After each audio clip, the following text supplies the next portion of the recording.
refreshment after some quiz questions. So I hope you can give you guys some idea what you actually think about questions, how this thing work.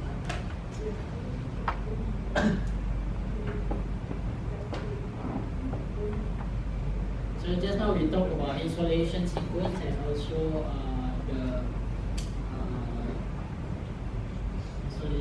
rig interface lah.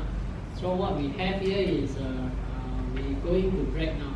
We roughly got the idea how the repeated operations and all this when we install ahead. But now we are breaking the whole system down to several topics like this, subtopics lah.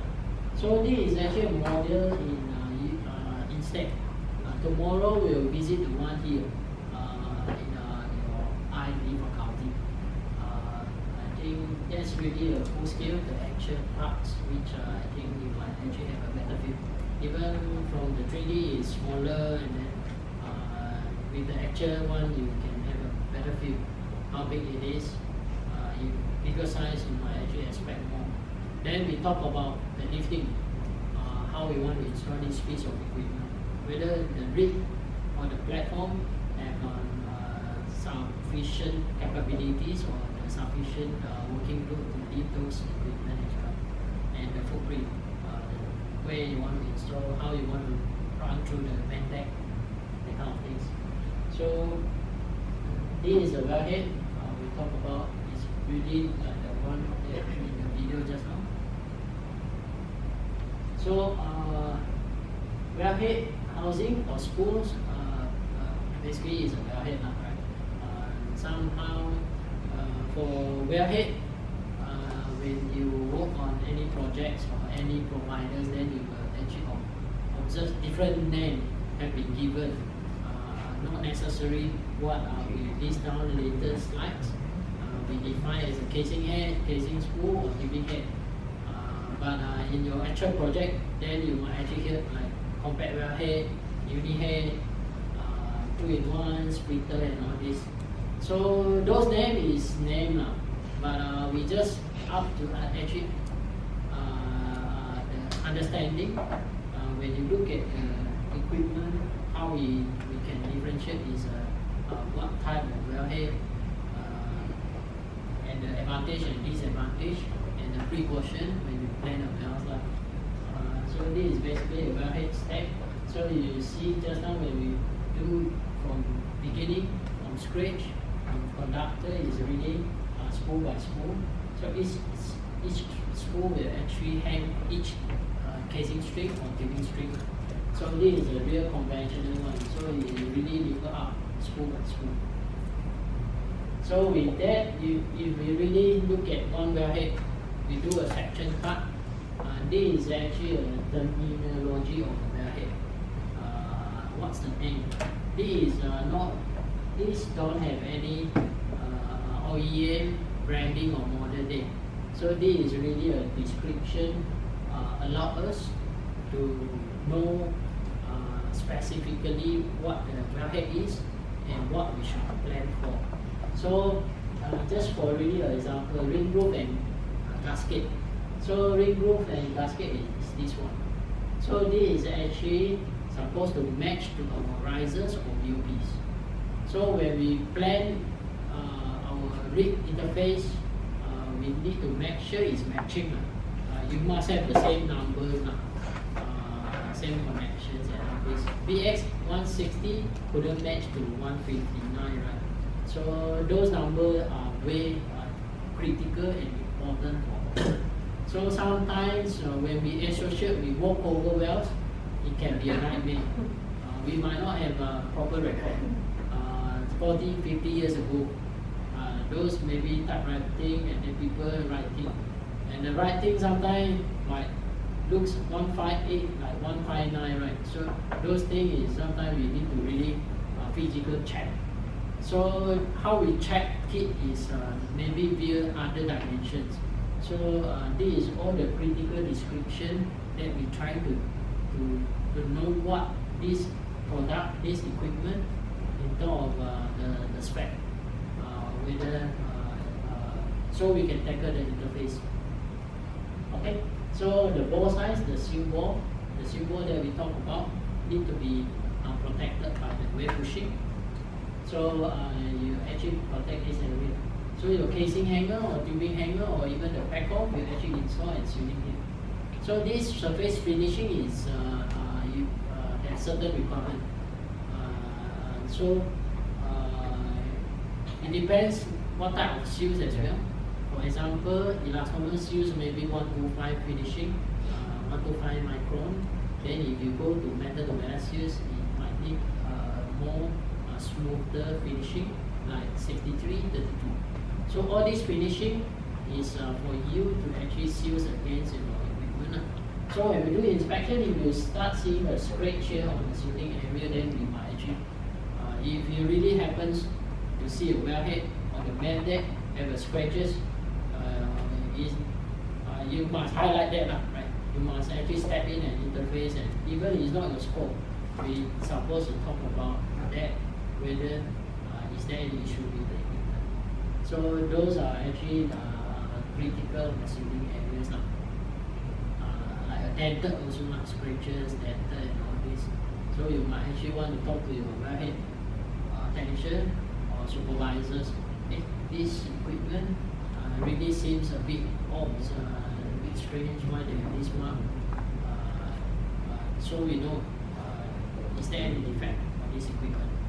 Because what we really don't want is when we install, we fail the pressure test and you need to rectify it. That's the moment we talk about PTs. You have to dismantle it out and all this. Inside. This one I install, right? So if later I want to put back to the car, I still need to spend almost same time of hours to actually remove everything. Okay.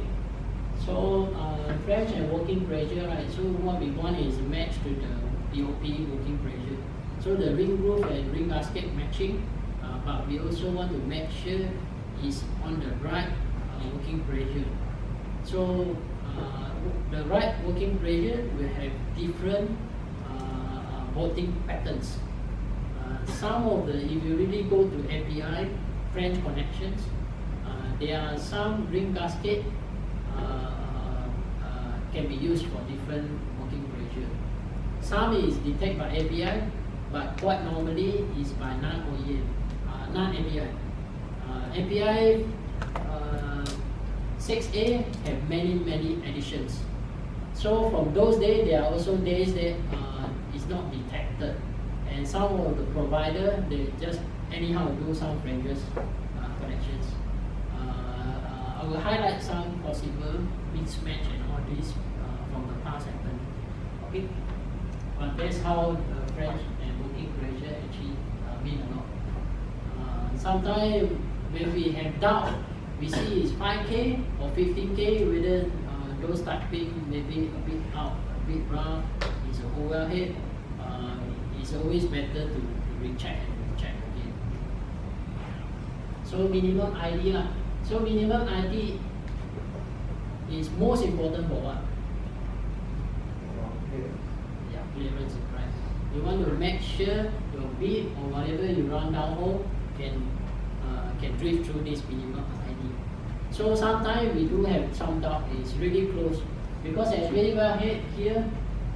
When we use for 70.5 inch beads, quite normally this minimum ID is 17.6.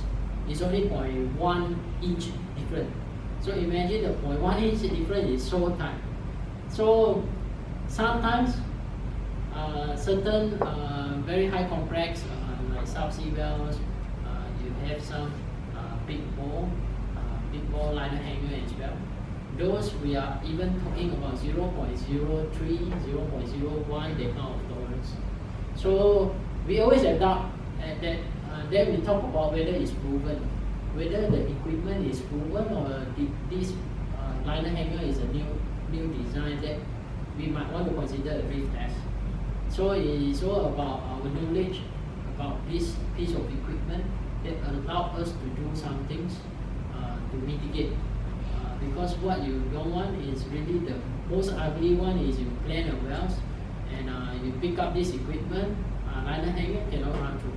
So it happens, we have a 20-inch conductor, and we have this wellhead smaller than 20 inch. I think that time is really 17 and 6, but they run a bridge plug onto 20 inch, and it actually stuck in the wellhead. Just really draw it out. So you go 20 inch. 20 inch means all the OCTG, the nabbing means OD, but all the wellhead, a lot of the size and nominal means ID. So when we talk about 20 inch OD, you have an ID. Let's say this is 0.812, and this one smaller, right? So I install my wellhead here.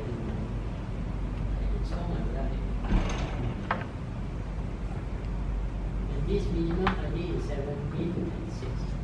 I want to set a bridge plug through this wellhead, and the bridge plug have to be smaller than this plug, right? But it's larger than this, and it actually stuck. Last 2 years ago, if you ask Lao, it happens on one of the Schlumberger bridge plug. So the moment we need to ask is a bridge plug that allowed to drift through 70 and 6, which we eventually find another brand, another provider have that kind of bridge plug. But things like that, we try to capture, do the best we can when you plan a wells. So there is always a law of verification.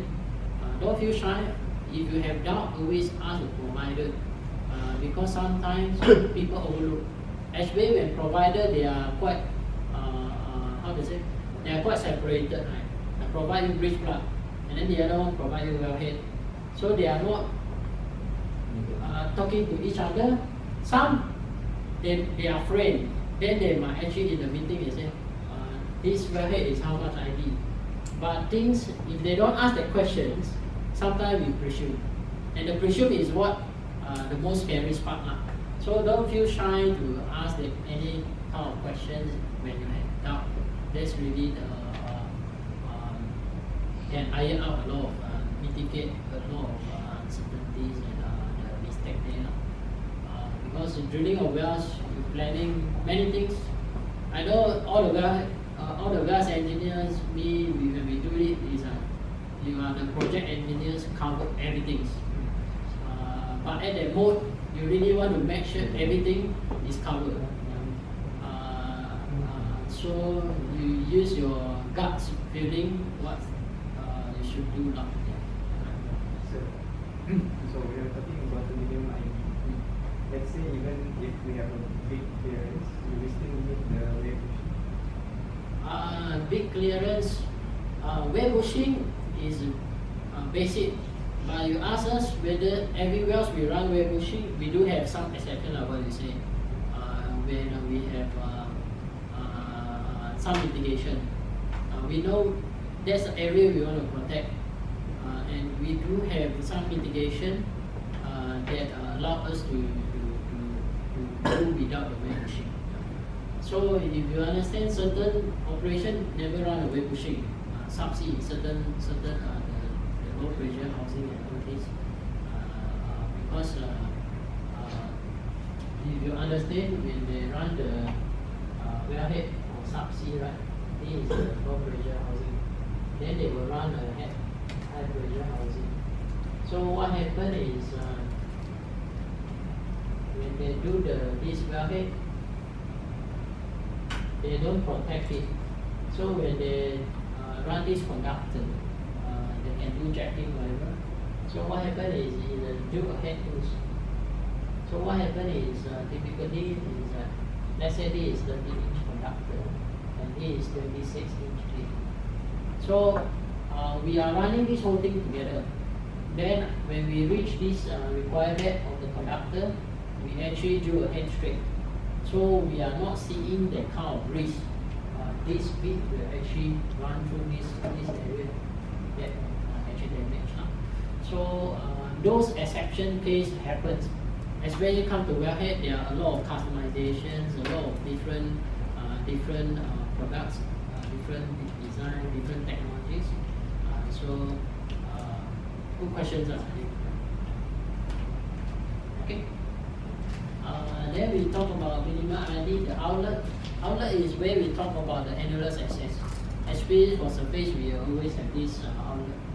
So subsea, no outlet allowed. Subsea HP housing, they want the whole subsea wellhead is HP housing is really like no holes. They are not allowed to make any outlet for annulus access because you can't control. Subsea wellhead is in the seabed.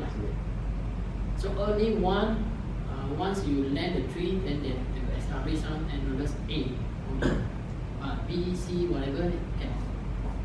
But for surface, all the surface, each housing hit each spool, each wellhead, we always have an outlet that we can access.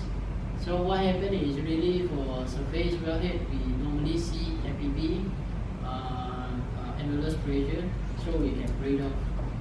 What we need to breathe off is you don't want it to raise up because if downhole, what happens we don't know, right? Maybe they came from whichever. But if you got the annulus start building more than the burst of the previous casing or the collapse of the inside casing, this is annulus lah. So if you got the pressure come up and you build up here. So we are talking about you don't want to collapse this pressure. You don't want it high enough to actually collapse this or high enough to burst this lah. So that's why we want to emphasize quite a bit, especially for surface wellhead, the annulus access is important. Sometimes not only breathe off, we also do injection purpose as well, to do gas leave and all this. So loop shoulder is where you can see a seal ball, then a minimum ID. So whatever it is always have a step here. This step is where the hanger is going to sit. So when we do the casing tally, we always we put on the landing shoulders, the landing elevations. So when we do a wells, let's say this is an RKP, right? You have a man deck, then mezzanine deck. Man deck. So your typically wellhead is here. So what you want is really this landing point. So you want to know you are running these casing hangers from this RKB to landing point is how much. We thought everything will land, but we see stuck. We might start here, because here will be all the risers and BOP, right? We got BOP here. We got risers here. So sometimes small shoulders here, you might get stuck. And we do actually have issue like that happens. Not frequent, but once a while it happens. And we see a shoulder like here, a riser adapter, we see a shoulder like this. The entry is not so nice, and then your hangers will actually stuck here. So there's understanding of landing shoulder, the landing point, important. So we need to know where is the landing shoulders. And test port is allowed testing, like what we say. When we land a wellhead, we want to test as quick as we can. Then the bottom crack is so each wellhead housing or spool they have wellhead connections. But for the bottommost, you can see is where they have some kind of slip lock or slip well, the kind of connections and the split. So all the type, size, numbers are all important. If it is not clear, there are some typo or whatever, don't presume. Try our best to verify until we are comfortable. Right?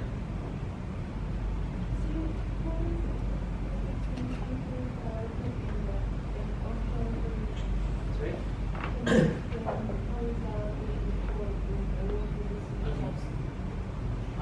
So what we see is surface wellhead. We have this annulus outlet. Right? So you got a valve here where you can breathe down typically avoid that to track annulus pressure, or you can inject. But for subsea wellhead, what happens is this whole body for HP housing, this HP housing right, if I install this is the HP housing. So this HP housing, they are not allowed to do any penetration. They cannot add any holes like this wellhead on surface. It's not allowed by 17D. Because any penetration, any holes is potential leaking path. And subsea wells, we never know. So this one, they don't have. So only the low pressure, this is actually like high pressure housing. We a bit jump to the last topic, but I think it's worth to compare, right? So this is a low pressure housing. So low pressure housing do actually have an outlet that you can take returns during cementing, but that's really because for this type of LP housing, you basically cement top to the wellhead. You shouldn't have trap pressure concern that much. I know cement is always uncertain, but we count like that's the only way you can do it. So we just hope, even if you really have cement, not but no choice. You're already after cement. It's a CPL rock we quite often talk about. When you know the cement is cracked, nothing you can do. The next thing you can consider is only do PWC, perforate, wash, and cement. So what you do is actually you perforate. You perforate, then you wash, you circulate many times, then you cement. Squeeze the cement here because you got holes here. That's how they do the mitigation for PNM. If this have annulus pressure, then they will do the PWC, or sometimes they do section mill. So section mill is not perforating, but they mill the whole casing. Then they do the cement mill. So HP housing, no outlet allowed. So what happens is you have a couple of hangers, whatever sitting here, right? Let's say this is a tubing hanger. So tubing hangers, and here these annulus, they are established through the tree line. So once you land the tree, they will have some wet connectors. So for subsea, it's only annulus A is allowed. By this, because of this is not allowed by 17D. So the whole system make it. The only way is they can only make to establish communication or access for annulus A. But B and C you cannot, because all the hangers and pack off is all sealed off. But that's why subsea, the APB on all these APB, or annulus B, C, is really requires some other mitigation. So this is not the only way, right? We can do a lot of things, be innovative. There are a lot of new solutions or new methods as well. So APB, typically we talk about the burst list. APB management, APB counter mitigation can have various ways. So you can put the burst list. So what happens is you put the burst list on here. You have to install on this outer casing, so it will burst. That it won't burst the casing, but it will burst on the location you want. So that's to prevent whatever above burst. So you burst it up to the location that you are allowed to.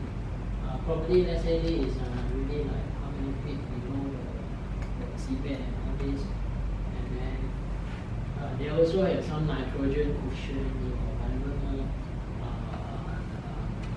alternative solution to tackle this. But those things are a bit complicated. The solution we have to pursue because there are a lot of considerations behind, and it is also associated with a lot of operation control. So we did run some of the burst list on occasions, but end up we got the cement on the right place, so we don't worry about it anymore. Yeah. So it's about it. Any anomalous pressure build up, mitigation. What the keywords here? Mitigation. Okay. Good. Good questions. Any more questions? Yeah. Okay. So really the bottommost casing head, this is really from the old days how we normally call it. Like what I say, you will see a lot of different names from when you reading on projects, when you deal with different providers. This piece sometimes they call starter well head because they think some of them try to influence, they give certain naming on this. So sometimes they call landing ring, sometimes they call DPHS, dry pipe head housing. So all it does is actually means the same thing, the first piece of equipment of the conductor. So what the difference is, whatever normal housing, they are really top and bottom connections. But this casing head is only having top well head connections. But whatever below is actually prep to the conductor. So how you prep the conductor, there are various ways. If you can see, they are threaded type like this. The bottom just come with thread.